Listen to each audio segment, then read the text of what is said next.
Story 10 of Fabulous Tales and Fables ASAP. The Lost and Found Prince.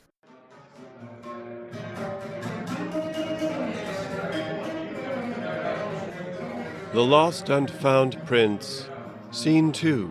Slurping in the lobby. Lovely tea. Apple Tree was ready to go that very afternoon. However, he was first required to sit through a confirmation of the deal. They did so over hot tea in the lobby, served by the frantically eager staff of the Fuzzy. Dr. Appletree had washed, his gray beard was trimmed, his hair groomed. Gone were the vagabond rags, on were the opposite, finely tailored threads. Also, the master of the inn had assigned him the best rooms, a show of respect to the family Rudigal. "Yes, so to be clear," said Appletree, "it's free rein you're giving me. I may attempt any treatment. This even though it's largely a formality?" "That is correct, Sir Doctor," said the woman of the welcome party, which had become the negotiation party. "You shall be paid for your efforts, not your results. There is no mystery, no need for unreasonable hopes, no shame in your failure. This is a matter of diligence due." She came across as rather bureaucratic. "Diligence due. But no harm in trying, right?" Dr. Appletree said with optimistic cheer. They all nodded politely. The doctor understood that they were not asking for a miracle.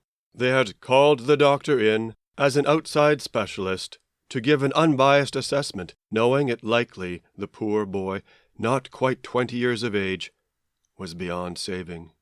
What would be his likely fate? The Rudigal lad would, sadly, be dragged away, scratching and howling, to a place of isolation, as one could imagine, there to end his days in anguish, neglected. That is, aside from the off chance of a cure. As for payment, specifically it was the boy's uncle who was covering that. He was the head man of town, and could afford it. He was the boss. And yet, the arrangement promised to be a kind of community effort, with town leader, the popular family, and who knew how many cooperative helpers on board and bound together to lend a hand in common cause. Fair enough. Challenge accepted. Focus could now shine upon the patient. Appletree sipped some tea, sampled a buttered biscuit, and shortly sipped again. "I do wonder," he said, thinking aloud, "what Beresavi is eating at this moment." "What's he eating?" said one negotiator. "He's eating rotten scraps. Off a soiled kitchen floor is what he's eating," said the taller man, slouched and seeming shorter while seated. "You'll see. And he's pooping on the very same floor." "Well, it's true." The woman had slapped the man's thigh, a scolding for foul language. Dr. Appletree jumped in. "Well, okay, let's start. Fill me in on some details. What can anyone tell me about what happened?"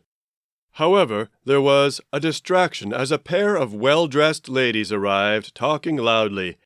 They walked like ducks and stood like flamingos as staff fussed with tea and chairs. Soon, one lady was pecking at biscuits like she was fishing out of the shallows. The other began dipping biscuits into tea, softening her food, shaking off the drips. They had joined what was now the tea party. Said the bureaucratic negotiator, talking above the fuss, "Well, Sir Doctor, as for a case history, it seems the young man lost his mind. He acted strangely at his homecoming supper. He was released from the Emperor's army, you see, and by the way, isn't it great the war is over? He showed up for supper, wearing clothes far too small for him, and—" "Clearly," the tall man emphasized, "he has lost his mind completely." One of the newcomer ladies, between nibbles and slurps, joined the discussion. "Well, first let me say, the Rudigal boy had his choice of wife from local girls. There was to be a banquet. It would have started tomorrow. It's been cancelled. Far too late now to set it up. Such things take time. You simply must invite folk from neighboring towns, and outlying farms as well, I suppose. That's only fair. That's how we do things." Appletree was slightly confused, and was forced to sort out what he could. Were these ladies not themselves Rudigals? No, which meant, even though the Rudigals were paying his fee, no actual family member was present. Which maybe was the town's way of ruling out foul play, as they chose candidates for leadership, or something like that. These ladies had to be a sort of matron's network that complemented the role of headman of town. Maybe they served as matrimonial matchmakers. Hopefully, they could help. And what else could anyone tell me, exactly, about what happened? Say, leading up to his breakdown. The doctor was fed a sloppy stew of family details, helpful and otherwise. The stepmother, known as Nan, suffered her own crisis on the day of Beresevy's breakdown.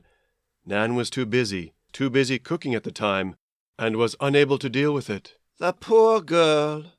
She left the house that very day, don't you know? And she has yet to return." Apparently, Nan was staying with friends and was unavailable. "The poor, poor girl," a duck lady said between slurps of tea. "She could never abide a mess. Hated the dogs." The dogs were given over to the care of others. The young man, alone in the big house, was visited only by cleaners going in to shovel out the worst of the mess and to leave some bread, cabbage, and water below the table. As for the father, he was not getting involved at all. Presumably that was part of formal diligence due, of not interfering in the clinical assessment. Discussion devolved into how peoples near and far handle crises. Even a staff member, an old fellow collecting cups and trays, contributed. "In some lands, you know, if there's too many brothers in line to the throne, they choose one and strangle all the others. Brutal, yes, but it does prevent civil war." Yes, fine. But what happened to Beresevy in the war? Asked Appletree, trying to steer them back on course. He had just returned from military service, I understand. "What happened?" said a lady. "Why, nothing. You'll see he was not wounded at all. Not a scratch." The second lady, thus far wordless, did her own scratching. She scratched a tray clean of biscuits, and she said, "Enough about the boar for now, good doctor. Tell us about life in your fine city." "No," said the first lady. "Tell us about some of the treatments you've tried. You simply must. We heard you take on outrageous challenges. That's why we recommended seeking you out, don't you know? Plus now we get to see you, in person, and ask, what are the chances of any given patient being cured? Do tell, doctor." At this point, the three negotiators were simply listening in, deferring to the two town matrons, who were doing more interviewing than informing. More tea and buttered biscuits came, and a sampling of cheeses and tarts on a platter of silver. Grapes came too. What was next? Dinner and cigars? Meanwhile, out there in the town, a lonely patient dined on scraps upon a floor unclean. "Enough! I think that'll do," Appletree said. He stood. To all he announced, "I want to see him." To the ladies he said, "Thank you for your input." To the cook, "Delicious biscuits, lovely tea."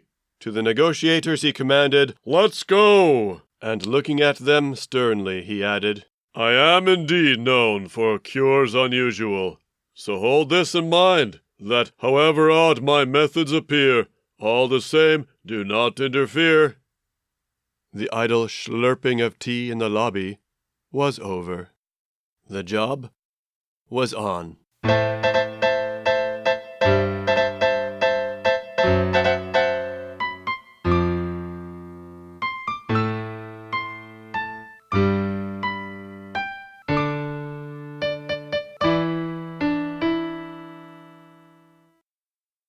"Dr. Appletree, I presume,"